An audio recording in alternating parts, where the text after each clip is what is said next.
li waral tànk yi tey mooy dellu ci diine dellu ci cosaan parce que Fatick dafa nekk dëkku président de la République muy Macky Sall nekk maire Fatick di maire honoraire fii ma toog tey moo fi toogoon réew mi Fatick dañuy ñaanal chaque weer doomu Fatick yëpp waaye ñaan gi dañ ko jagleel président Macky Sall jagleel ko sénégalais yëpp parce que réew bu demee ba am lu ci bokkul dugg ci ñi gëm yàlla dañu war a dellu ci diine nag weesuwul nga jàng alxuraan dellul tal loxo suñu borom mu defal Macky Sall jàmm may ko ndam may ko yiir njabootam yiir sénégalais yiir doomu Fatick yëpp loolu lañ fi ñaan te bi ñu koy ñaan it njort nañ ne yàlla nangu na suñu ñaan parce que foo xamante ni imaamu dëkk bi yëpp daje nañ fa mag ñi nga xamante ne romb nañ juróom-ñaar fukki at daje nañ fa jigéen ñu romb juróom-ñaar fukki at juróom-ñetti fukki at daje fa ndaw ñi daje fa jigéen ñi ak góor ñi segment yëpp daje fa ñiy jàngale alxuraan daje fa ñu jàng alxuraan bu sell boole xol yi talal seen loxo suñu borom bu ñaanee yàlla da koy nam ñu bëgg Macky Sall taxawaayam gën a dëgër lépp lu koy andi lor ak coow yàlla faxas ko ba lépp lu mu yéene jàmm ci réew mi yàlla mën ko def waaye it gërëm nañ ko sant ko ñun ñi bokk ak moom parce que ñëpp xam nañ ne doole ki ko yor mooy état am gendarmerie am force de défense et sécurité loolu yëpp ñu am ko waaye am nañ dal gu tax yëf yi yeggul fu mu war a yegg ñu ko ciy sant nag te xam ne yàlla bu la joxe nguur yàlla jox la doole nii nga war a taxawee mooy ànd ak sa xel jox worma kilifa diine yi bëgg sa réew ba doo yéene lenn lu ñaaw di dal ci sa njaboot ñu ngi ko ci encouragé di nangu nag ci wax ji mu wax parce que ba mu àddoo Sénégal yëpp dellu na ci dal te loolu kilifa fa ku ne war nga koo ñaan boo waxee nit ñi dellu ci dal président Macky Sall dellu na si dal wax na dal déglu na kilifa diine yi waaye lépp ci rigueur lépp ci respect des institutions moo tax ñu ci profito di wax mbokk yi ñun waa Sénégal parce que ñun ñëpp ay mbokk lañ bëgg dara taxul nga yàq fa nga jëm boo bëggee dara da nga war a ñoŋal fa nga jëm pour boo fa demee jàmm nga mën fa continuer sax def li nga bëgg a def waaye man mënumaa nangu ku bëgg sa réew di ko taal mënuma nangu ku bëgg sa réew di gis dara di ko toj loo moomul mënuma nangu bëgg sa réew te doo jox cër mag doo jox cër ndaw doo jox cër sa naataango ñun politiciens yi nañ xam ne ñoo gën a ndaw ci population bi 16 millions et quelque la ñi ci politique bariwunu boo xoolee fichier yi ñi yore carte d'électeur sax dekkul sax moitié bi kon lan moo tax ñu foog ne ñun ñoo war a moom réew mi rek lu ñu neex wax lu ñu neex def dañu war a jox worma nit ñi mooy li nga yéene sa réew mën nga koy wax waaye lépp na ànd ak dal ak yar ak teggin parce que loolu la ñu xam te réew mi ñun tabaxuñu ko dañoo fekk ñu ko tabax def ci lu ne bañ fekk ko fi kon dañ ko war a continuer ñoŋal mais waruñu ko yàq moo tax li xew bi mu passé ñëpp ñaawlu ko waaye ñëpp jox bopp président Macky Sall di ko encourager ci wax ji mu wax di wut ay solution parce que dañ ko teg ci bopp réew mi pour muy trouver ay solution ci jafe-jafe askan wi loolu nag ñëpp sawar nañ ci kontaan nañ ci population Fatick it gërëm nañ jeunesse su Fatick parce que bi mbir yi amee jeunes yi dañoo dajaloo aar seen dëkk ne fii kenn du ko taal kenn du ko yàq parce que fii amul waxu waaso amul waxu leneen ñun ñëpp ay sénégalais lañ te dañoo bëgg suñu wayjur yi tëdd nelaw képp ku fi investir dara du yàqu ñoom ñu def ay nuit blanche di wër ci dëkk bi di ko sécuriser loolu nag exemple la boo xamante ne ñëpp war nañ ko topp te xam ne kenn du gagné dara di yàq sa réew boo ko soxlaa da nga ko war a protéger kon ñun ñiy politique nañu ànd ak dal ku nekk bëgg li nga bëgg ànd ak ka nga àndal mais lu ñuy wax wala ñu koy def nan ànd ak worma ànd ak discipline ànd ak bëgg sa réew man li may wax dama koy wax mu leer dama ne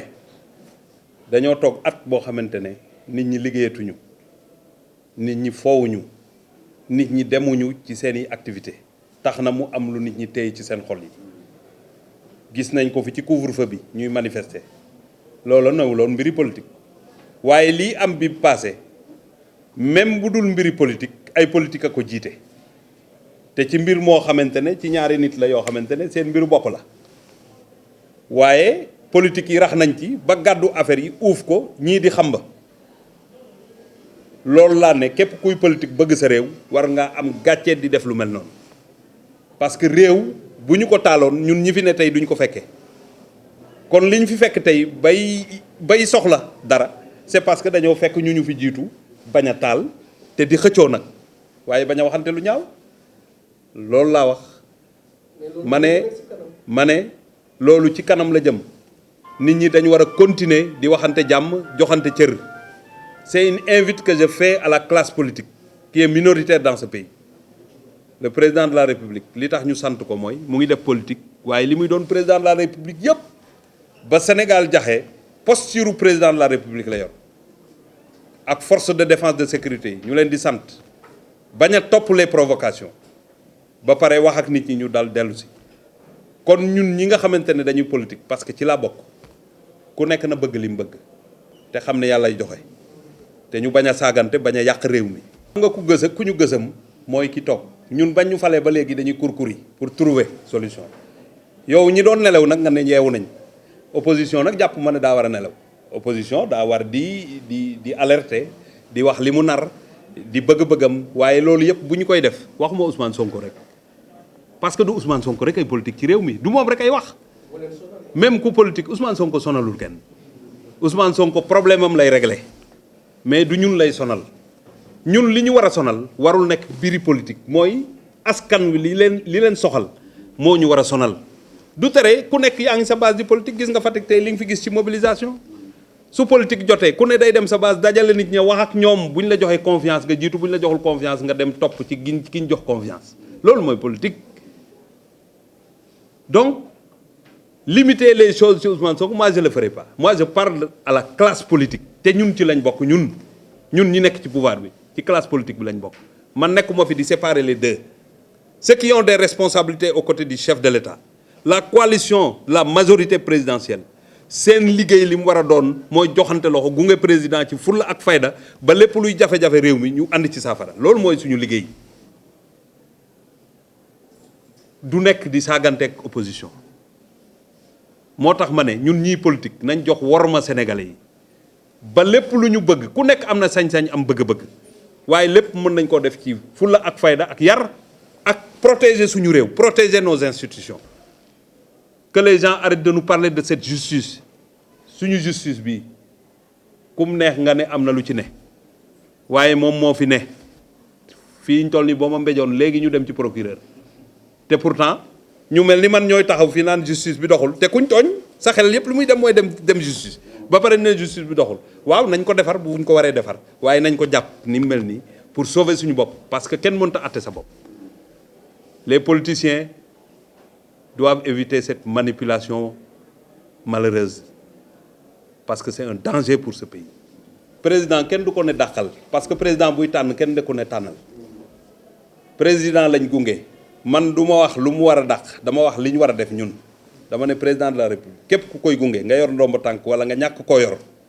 ci famille bi nga bokk ngay njëkkee bul saaga bul xas bul xeex bul xuloo ñun ñi ànd ak moom waruñoo tal di xeex suñu biir dañ ko war a gunge mu am dal protéger ko mu am dal sensibiliser ko population bi mu ñu xam li muy def loolu lañ war a def ku mu wóolu jox la dara tax mu wóolu la bu la naree dindi it kenn du ko ne dindil ko moom mooy xool ba xam ne da nga war a dem nga dem loolu la nit ñi war a xam ab njiit kenn du ko ne dàqal ñi nga àndal njiit dañ ko naan population bi lii lañu soxla ka ko ca mën a gunge bu la tànnee nañ ñaanal ko mu mën koo gunge ba mu efficace président mënul ne fenn fépp ñun ñoo koy représenté ku ci ne war ngaa rafetal ba population bi duñu la jëppi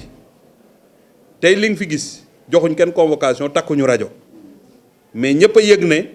ñu ngi fii ñëw pour ñaanal président Macky Sall ku nekk jóge sa kër ñëw toog loolu li ko andi du ay saaga du ay jaay affaire duggalanteeg population bi la yem ak ñoom ak beaucoup d'humilité ba pare engagé wu aux côtés des populations loolu la ñuy demander à l'ensemble des acteurs politiques qui accompagnent le président de la République. moo tax may lancer message bu amoon fépp du ma ci wax dama ne ku am feebar xam nga ko da bu ma koy lancer parce que am na fu mu suñu soupçonné ne amul mais bu ñëpp defoon li ñu war a def mu yegg fa mu war a yegg wax ji mën naa gën a néew nii man du ma gis naaj wi naan la lii du naaj man mii sax peut-être am na lu ma war a def ñu ma ciy xaar te defuma ko moo tax may góorgóorlu tous les jours pour que lu ma deful bu ñu ma ko waxee ma jéem ko on perd trop de temps ci xeex suñu diggante loolu tout le monde le sait. Il faut que nous qui sommes avec le président Macky Sall, qu'on arrête ces querelles inutiles qui fragilisent notre République, qui fragilisent même notre leader. On ne doit pas avoir le temps de le faire. Quand on veut défendre le président Macky Sall, on doit défendre ses compagnons, on doit défendre ceux qui sont avec lui. Mais on ne peut pas défendre le président Macky Sall et ternir l'image des acteurs qui sont avec lui. Ça, c'est de la contradiction et c'est une perte de temps.